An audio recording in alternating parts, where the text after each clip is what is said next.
আসসালামু আলাইকুম ওয়া রাহমাতুল্লাহি ওয়া বারাকাতুহু। আল্লাহ তাআলা ইরশাদ করেছেন, রমজান ওই মাস যে মাসে আল কোরআন নাজিল করা হয়েছে,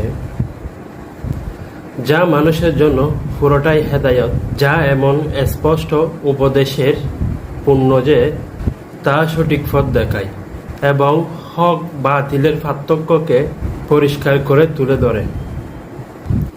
তাই এখন যে ব্যক্তি এই মাস পায় তার জন্য অবশ্যই কর্তব্য সে যেন পুরো মাস রোজা রাখে, আর যে অসুস্থ বা শহরে থাকে সে যেন অন্য সময় ওই দিনগুলো রোজা করে নেয়।